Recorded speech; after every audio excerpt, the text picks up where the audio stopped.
Welcome back. Janasena అధినేత AP deputy CM Pawan Kalyan హైదరాబాద్లో నిర్వహించే తలపెట్టిన నవనిర్మాణ సభ చుట్టూ రాజకీయ ముఖ చిత్రం ఒక్కసారిగా వేడెక్కింది.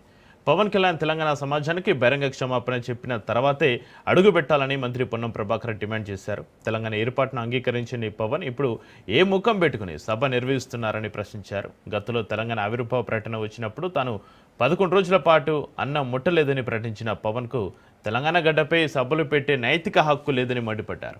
తెలంగాణ ఉద్యమ సమయంలో పవన్ కళ్యాణ్ పాత్ర ఎక్కడ లేదని, కేవలం పొలిటికల్ ప్యాకేజీల కోసమే ఆయన రాజకీయాలు మారుస్తుంటారని పొన్నం విమర్శించారు.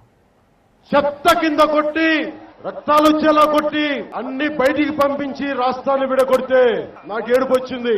11 రోజులు, ఒక్క రోజు కాదు, 2 రోజులు కాదు, 3 రోజులు కాదు, 11 రోజులు నేను అన్నం మానేశాను. ఈ రోజున మీకు చెప్తున్నాను. రాష్ట్రం విడిపోవడానికి కూడా కారణం గోదావరి జిల్లాలో పచ్చదనం. ఆ శాపం తగిలేసినట్టుంది. తెలంగాణ నాయకులంతా అంటారు కొబ్బరి చెట్లతో చాలా ఆనందంగా ఉంటుంది, మీరు ఏమంటుందని పచ్చదనంతో చాలా బాగుంటుందండి. ఈరోజు కొబ్బరి చెట్లు ముండలు కూడా లేవు, అంత దిష్టి తగిలింది కోనసీమకి.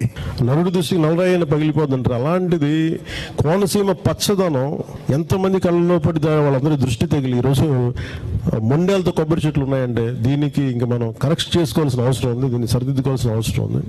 తెలంగాణ మీద విషం గక్కి తెలంగాణ చూపు పడితే కోనసీమ కొబ్బరి చెట్లు ఎండిపోతున్నాయని చెప్పి అంతకుముందు 11 రోజులు తెలంగాణ ఏర్పడితే అన్నం మానేసిన వ్యక్తి తెలంగాణ ఆవిర్భావ దినోత్సవంలో పాల్గొంటే కూడా మాకు అభ్యంతరం లేదు. కానీ తెలంగాణ ఆవిర్భావం కాకుండా నవనిర్మాణం పేరు మీద సభ చేస్తా ఉన్నాడు. రేపొద్దున తీవ్రంగా ఆక్షేపిస్తా ఉన్నాం.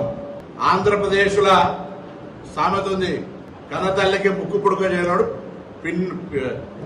పిన్న తల్లికి వడ్డాలని చేస్తారనే సామెత ఉన్నది.